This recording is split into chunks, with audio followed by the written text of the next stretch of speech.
here! So eto nga, papunta na kami nito sa aming bibilhan ng mga ingredients para sa gagawin nating graham.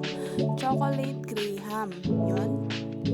Fast forward na natin dahil sobrang tagal nito. Talagang biyahe pa lang. Over na sa tagal. Yun, papunta na kami dito sa may Osay, Paumbong, Bulacan.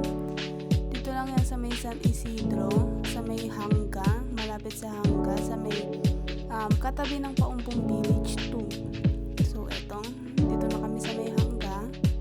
Nagmotor nga lang pala kami para mas mabilis. So yun, nakarating na kami dito sa Osay, Paumbong. Yan, Osay. Pagkarating namin, kumuha agad ako ng mga ingredients. Nestle cream and also gatas, Alaska, baka naman. Yan, pumili din ako ng ibang brand ng Alaska and then graham crackers. At pagkatapos bumili na ako ng tapos bayad na and umuwi na agad. So yun, thank you Osay, Paumbong. So yun. Osay, baka naman. Yan, dito pa uwi na kami. Yun. So, kinabukasan, ayan na nga, ginawa na namin. Una, nilagay yung Nestle cream sa lalagyan. And then, hinand mixer. Yun, tuloy-tuloy lang sa pag-hand mixer hanggang maging double. Kasi ang natin dito is maging double. Naglagay na nga pala kami ng gatas dito para may tamis yung ating gagawing graham. Yun, hand mixer lang natin hanggang sa maging double. Sobrang tagal nito guys. Talagang sa pag-hand mixer pa lang, talagang over na. So, dito naglagay ulit tayo ng isa pang Nestle cream kasi mukhang hindi nagdo-double ang ating ginagawa. So, yun, tuloy na tayo sa pag-hand mixer. Tuloy-tuloy lang hanggang sa ma-achieve natin yung gusto natin sa ating graham. Tuloy-tuloy lang. And then, eto na ang ating chocolate.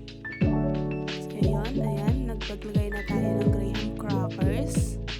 Una, maglagay muna tayo sa lalagyan ng mga ginawa nating hanash-hanash.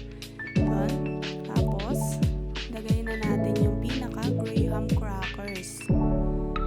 So, yan. Tuloy-tuloy lang yan. Hanggang sa matapos natin ang isang top. So, yan. Kapag di kasya, dito nagkamali ako kasi, ayan. Kapag di kasya, dapat pala pas lang talaga yung paglalagay. Yan. Tuloy-tuloy lang yan. Talagang salitan lang sila. Hanggang sa matapos natin yung isang tab. Mga naka 4 layer din ako dito.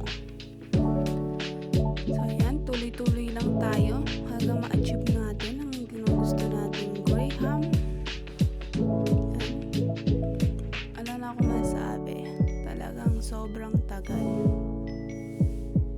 Yan, maglagay ulit tayo ng graham crackers. Pag ganyan na talaga para maging tama tayo, di ba?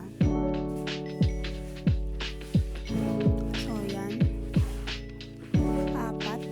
4 kada isang layer. Tapos maglagay na ulit tayo ng ginawa natin filling.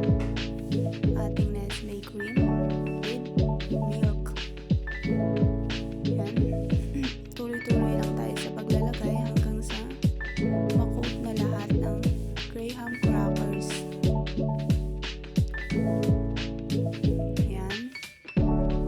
Tapos maglagay ulit tayo ng graham crackers hanggang sa matapos na natin tong graham na to. So yan, ito naman yung pinaka-chocolate fillings, yung sa pinaka-top para maging toppings niya. Yan. Pero sa huli, yan na rin ang nilagay namin sa iba naming graham. Yan. And then, halo natin sa may Nestle cream with milk. So, yan. Hand mixer ulit natin para magsama silang dalawa.